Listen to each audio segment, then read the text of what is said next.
تھا تو داڑھی بھی نہیں تھی، اب دیکھا تو ماشاءاللہ اتنی بڑی داڑھی ہے۔ پہچان جناب کیسے آئے ہو؟ میں نے بتایا میں فلاں سید ہوں۔ اوہ شاہ صاحب میرے در پر، سبحان اللہ۔ میں نے اسے وظیفہ پوچھا، اس نے وظیفہ بڑی مشکل سے بتایا، ساتھ ہی کہتا ہے آپ جہاں بھی بیٹھ کر یہ وظیفہ کریں گے نا آپ کے سر پر میرا ہاتھ ہوگا۔ میں نے کہا سرکار آپ کا ہاتھ تو بیٹھک سے باہر نہیں جاتا، اسلام آباد کوئی دیودا آتا ہے، وہاں کیسے پہنچ جائے گا؟ یہ اثر ہے قبر پرستی کا۔ انہیں بتلایا تم جہاں بھی ہوگے پیر کی نظر تمہارے اوپر ہوگی، یہی تو رب کریم کی صفات ہے۔ کیوں جھگڑتے؟ آخری پیغام، اس قرآن کو اپنی زبان میں پڑھ۔ اس سے افضل کتاب مالک نے دھرتی پر نہیں اتاری، اور جس پر یہ قرآن اترا اس سے افضل انسان ماں نے پیدا ہی نہیں۔ عبادت کر لیکن اس کا شریک کسی کو نہ بنا۔ یہ آستانے، یہ عالیے، کسی کو کوئی کام نہ ملے نا، بے روزگار سویا ہوتا ہے، صبح اچانک دیکھتے قبر کیا ہوا؟ رات میں یہاں سویا ہوا تھا۔ معصوم شاہ بخاری آ کر کہنے لگے میری یہاں قبر ہے، دنیا میرے فیض سے محروم ہو رہی ہے، قبر بنا۔ اسے کوئی نہ ہلدی لگے نہ پھٹ پڑی، لاکھوں کا کاروبار، لاکھوں کا کاروبار، نہ پڑھنے کی ضرورت، لٹیاں بڑھا لو، نشہ چڑھا لو، پہنچا ہوا ہے۔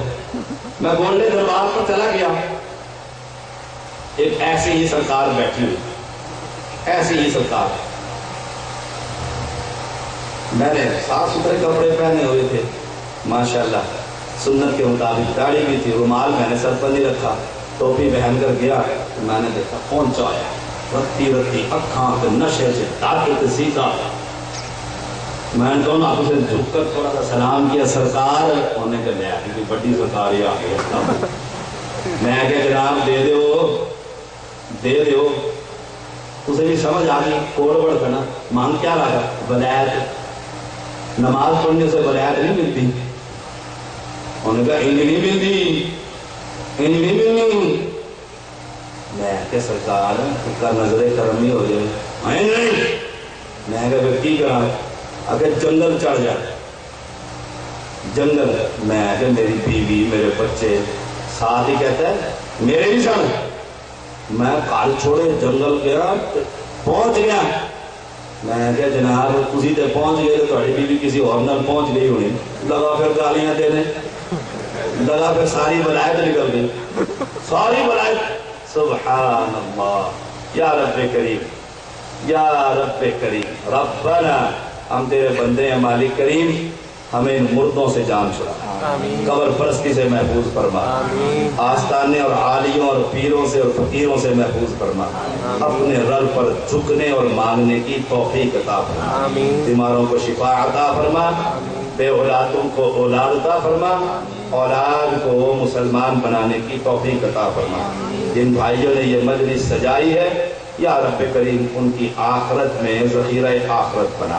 یا رب کریم تو بادشاہ ہے، شہنشاہ ہے، ہمارا کوئی داتا کوئی سرکار نہ چھوٹی نہ بڑی، تو ہی ہے، ہمارے گناہوں کو معاف فرما، ہمارا قرآن پڑھنا قبول فرما، تراویح اور قیام اللیل قبول فرما۔ ربنا تقبل منا انک انت السمیع العلیم وتب علینا۔ ہاں بارش برسا دے یا رب کریم، رحمت کا قطرہ ہم پر بھی برسا۔ اللہم اسقنا یا رب کریم، اپنی کرم رحمت سے مالک کریم رحمت والی موسلا دھار بارش عطا فرما۔ یا رب کریم بڑی گرمی ہے، مواحدین نے روزے رکھے ہوئے ہیں، یا رب کریم ٹھنڈی ٹھنڈی ہوا چلا کر خوشخبری سنا کر آسمان کے دہانوں کو کھول دے۔ ربنا تقبل منا انک انت السمیع العلیم وتب علینا انک انت التواب الرحیم۔ صلی اللہ تعالی علی خیر خلقہ محمد وآلہ وصحبہ اجمعین برحمتک یا ارحم الراحمین۔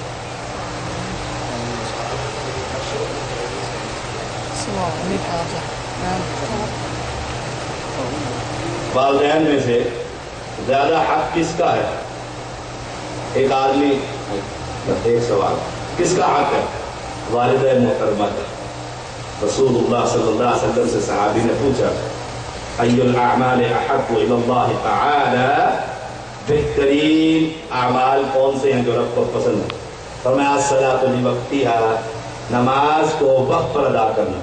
یہ نہیں کہنا پتر تو نماز پڑھا تو میں دکانداری کرنا، پھر تو آ جائے گا تو میں ٹوٹ جانا، نہیں۔ پھر آپ پوچھا اس کے بعد حق مجھ پر کس کا ہے؟ فرمایا تیری ماں کا۔ پھر سوال تم آئی تو میں امک، تیری والدہ۔ پھر اس کے بعد فرمایا پھر تیری ماں کا۔ چوتھی مرتبہ کہا ابوک، اب تیرے والد کا بھی ہے، اب تیرے والد کا بھی ہے۔ اور ہم نوجوان باپ سے ڈرتے ہیں اور ماں کو اتنی بڑی بڑی آنکھیں دکھاتے ہیں۔ الا من رحم ربی، ماں کا بڑا حق ہے۔ ایک شخص نے اپنی والدہ کو، صحابی تھے، کندھے پر بٹھا کر صفا مروہ میدان عرفات، اب تو بڑے آرام اس دور میں پہاڑیوں پر چکر سبحان اللہ پورا حج کروا دیا۔ اور آ کر پوچھا یا رسول اللہ صلی اللہ علیہ وسلم میں نے اپنی ماں کا حق ادا کر دیا ہے؟ فرمایا جب درد سے شروع ہوا تھا اور ایک ٹیس نکلتی تھی درد کی، اتنا بھی حق تو نے ادا نہیں کیا۔ ماں کا حق ہوتا ہے، پھر باپ کا۔ یہ نہیں کہ ماں اور باپ کی چھٹی نہیں ہے، سبحان اللہ، باپ کا بھی حق ہے۔ اس پر بڑا لیکچر چاہیے۔ ایک آدمی نماز روزے کی پابندی کرتا ہے مگر اس کے ماں باپ ناراض ہیں، کیا نماز اور روزے کا اسے اجر ملے گا؟ کیوں ناراض ہے؟ وجہ پوچھی۔ اگر اس لیے ناراض ہے یہ قبر پر جا کر سلام نہیں کرتا، 100 دفعہ ناراض ہو کوئی پرواہ نہیں، لیکن ماں باپ سے بدتمیزی نہیں ہو سکتی اس حالت میں۔ ناراضگی اپنی جگہ پر، خدمت اپنی جگہ پر۔ ماں باپ کی بیوی، اور کسی نے کہا نا کہ ماں کے قدمے میں جنت ہے، اس نے کہا جی بیوی نے قدمہ کر لے جنت تو دیکھتی نہیں۔ لا حول ولا قوت الا باللہ۔ علت ایلیگیشن جو لگا ہے وہ کس وجہ سے ناراضگی، پہلے یہ چیک کر، پھر اس کا علاج کر۔ اگر رب کی ناراضگی لے رہا ہے اور ماں باپ کو راضی کر رہا ہے، کفر ہے۔ بابا جی کہتے ہیں جاؤ بیٹا قبر پر جا کر چادر چڑھاؤ، تو کہتے ہیں ابا جی نے فرمایا اب کیا کروں؟ آگ لگا دے اس چادر کو۔ ابا جان یہ نہیں ہو سکتا، وہ جوتی کھائے وہ مجھے یاد ہے میری دادی مر گئی بیچاری، اسی قسم کی تھی، عقیدے کی گندی تھی۔ کراچی سے میرے تایا جان کیپٹن تھے، انہوں نے پھولدار ایک کیا کہتے ہیں پودا بھیجا، بیل۔ کہتے ہیں چھوٹے کابو آتے ہوتے ہیں، بڑے بھائی کالج میں پڑھتے تھے، میں اسکول میں، میری ذمہ داری لگی اور وہ میرے گھر سے 2.5 میل دور تھا۔ وہ بوٹی وہاں قبر پہ لگائی، جون کا مہینہ، صبح شام اس کو پانی دینا۔ میں جب بھی پانی، میں اسی عقیدے کا تھا پورا گھرانا، لیکن اس وقت بھی مجھے اتنا غصہ آتا، گرمی میں جا رہا ہوں سائیکل پہ، پھر پانی نلکے سے لینا ہے قبرستان میں، پھر وہاں ڈالنا ہے۔ میں کہتا تھا یا اللہ ایک ڈیوٹی ساری جا رہے میری جان۔ وہ اللہ نے ایسی دعا قبول کی، وہ جل گئی۔ اب تایا جی نے کہا کم وقت تو پانی نہیں دیا، میں کہا میں 12 آیا جی ہوتے تجھے کہا میں پانی نہیں دیتا، سڑی جان چھوٹی، ایسی اطاعت نہیں کرتی تھی۔ ہاں، اور نماز روزے کا اجر اسے ملے گا اپنی جگہ پر۔ ایک آدمی آپ دیکھتے نہیں معاشرے میں کتنا بگاڑ ہے، داڑھی رکھ کے سائیکل بیچ مار چھوڑیے، داڑھی رکھ کے جھوٹ بولنا ہے، داڑھی کا ثواب اپنی جگہ پر، جھوٹ بولنے کا گناہ اپنی جگہ پر۔ داڑھی کدھر، بریک کدھر، اصول دیکھیے، امت کی گمراہی دیکھیے، سبحان اللہ۔ اتنی بڑی داڑھی رکھ کے تو ایسے کرنا ہے۔ وہ کہتا ایک مجھے ملا بقاعدہ چودھری میری مسجد کا نام، اس نے کہا شاہ صاحب میں داڑھی اسی لیے رکھتا ہے، لوگ کہتے ہیں داڑھی رکھ کے جھوٹ بولنا ہے۔ میں کہتا داڑھی رکھ کے جھوٹ نہ بول، جھوٹ بولنا اس میں داڑھی دیکھو الٹا، سبحان اللہ۔ ایک شخص دنیاوی معاملات میں والدین سے زیادہ بیوی کی بات مانتا ہے، کیا یہ جائز ہے؟ بالکل حرام، رن مرید، بالکل حرام۔ ماں باپ کی فرما برداری، ماں نے پیدا کیا یا باپ نے یا بیوی نے، فیصلہ کر لے۔ وہ بیوی نہ ماں کے سامنے بار بار حامد کا نام تھا جاوید، میرا جاوید یوں کرتا ہے، میرا جاوید یوں کرتا ہے۔ انہوں نے کہا کروں رہ گیا اسی کو، میں پیدا کیتا ہے، میں نے پیدا کیا ہے۔ لیکن بیوی کو بھی پاؤں کا سلیپر مت بناؤ، تو میرے پاؤں کی جوتی ہے، ایسا مت کرو۔ بیوی کا مقام بیوی کا، اس کو بیوی بنا کر رکھیے، ماں نہ بنائیے۔ ماں کا مقام ہزاروں نہیں لاکھوں بیویاں ماں کی جوتی پر قربان۔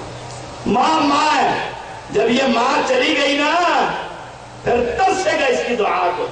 وہ آیا نا نوجوان بکھرا ہوا اور بفرا ہوا، سامنے بیوی کا دوپٹہ ہی قابو آیا نا فٹوال، اس نے بیوی کا دوپٹہ لے کے انہوں نے کہا اوہ ایک تو ایٹیکیٹس کی کتنی کمی ہے اس خاندان میں، بڑا صاف ستھرا دوپٹہ میرا، مجھے آپ بتلاتے میں آپ کو کپڑا دے دیتے۔ ماں چل کر رہ گئی، حامد بھی چپ ہو گیا، چپ کرو میں فساد ہی پہنا ہے، رولا ہی پہنا ہے۔ پھر آیا وہ کھلاڑی تھا، آگے بیوی بھی تیار تھی، کپڑے شپڑے سمیٹ کے سائڈ پر، انہوں نے پھر آنا، آگے ماں تھی نا، اس نے ماں کا کپڑا لیا نا، ماں نے اپنا کپڑا پکڑ لیا، کہا بیٹا یہ میلا ہے، یہ میرا دھلا ہوا دوپٹے سے اپنا پسینہ صاف۔ ماں ہے، چلے ہو بیوی بھی جائے کوئی میرے کو فتویٰ ہے میرا ایک کوڑا بنا۔ عائشہ روضہ رسول پر عمر رضی اللہ تعالیٰ عنہ کے دفن ہونے کے بعد کیا پردہ کر کے جاتی تھی؟ اگر کرتی تھی تو کیوں جاتی تھی؟ کیوں کرتی تھی؟ اندر سے دیکھتے تھے، اندر سے دیکھتے تھے۔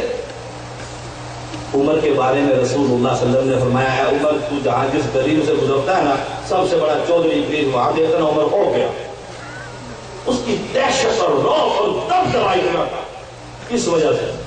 اور کوئی وجہ نہیں، ورنہ عمر جب زخمی ہوئے تو بیٹے ابن عمر عبداللہ کو بھیجا، جاؤ امی عائشہ سے پوچھو کہ نبی کے ساتھ میں سو جاؤں، یہ جگہ عائشہ کی تھی۔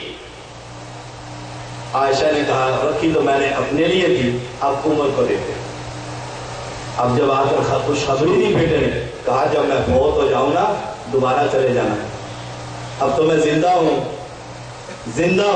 دوبارہ چلے جانا، مرنے کے بعد پھر پوچھنا اجازت ہے، اگر عائشہ اجازت دے تو قبول کر دینا، دفن کر دینا، اگر وہ کہے نہیں مرنے کے بعد تو پھر مجھے وہاں دفن نہ کر۔ اس کا روح اور دبدبا یہی کیفیت ہے۔ کیا حضرت علی کو دیکھنا عبادت ہے؟ کیا یہ حدیث ہے؟ کہا مجھے بھی دکھا دو یار، وہ صحابی ہے تو میں تابعی بن جاؤں گا، وہ صحابی ہے نا، داماد رسول ہے۔ اگر نظر آتے ہیں کہیں وہ قاری عبدالحفیظ کہا کرتے ہیں، تو میں ایک جلسے میں گیا ہوا ایک کرسی خالی پڑی تھی، کہتے ہیں آقا تشریف لائیں، اس نے کہا میرا سلام ہی لے دو، میں نے لکھا، انہوں نے کہا واقعی آقا ہیں کتنے دیکھ سکتے کتنے ملاقات ایویں بڑا ہے، علی کو دیکھنا عبادت، کوئی حدیث ایسی نہیں۔ اور کیا سوال ہے؟ کہتے ہیں میری امت شرک نہیں کرے گی، سبحان اللہ، میری امت شرک نہیں کرے گی، اس سے مراد پیغمبر کے صحابہ تھے، صحابہ شرک کر سکتے نہیں، وہ تو اسلام کے پہلے شاگرد تھے، امت شرک نہیں کرے گی۔ قرآن وما یؤمن اکثرهم باللہ الا وهم مشرکون، اکثریت نام لے گی اللہ کا کہ ہمارا اللہ پر ایمان، لیکن رب کہتا ہوں گے مشرک، ہوں گے مشرک۔ اللہ تعالیٰ مجھے اور آپ کو صحیح توحید کا فہم عطا فرمائے۔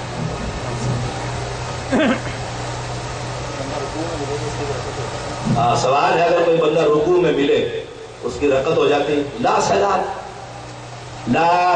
لمن لم یقرأ بفاتحۃ الکتاب، رواہ البخاری، نماز ہی نہیں ہوتی اس کی، لا صلاۃ، قسمت الصلاۃ بینی و بین عبدی، اللہ نے اپنے اور بندے کے درمیان قسمت الصلاۃ، نماز کو تقسیم کر دیا۔ کیسے؟ قال العبد، بندہ کہتا ہے الحمدللہ رب العالمین، رب کہتا ہے قال اللہ تعالی حمدنی عبدی۔ اللہ نے سورۃ فاتحہ کو نماز کا، جس نے سورۃ فاتحہ ہی نہیں پڑھی نماز کیسے تقسیم؟ رکعت نہیں ہوتی، مولویوں کے بنائے ہوئے مسئلے، پوری رکعت دوبارہ پڑھ لیتے ہیں۔ اچھا ٹائم کتنا لگے؟ ایک رکعت اگر آپ زیادہ پڑھ لیں گے 1 منٹ کے لیے، شک تو ختم ہو جائے گا نا، پتہ نہیں ہوتی ہے کہ نہیں ہوتی، اگر پڑھ لیں گے کتنے منٹ لگیں گے؟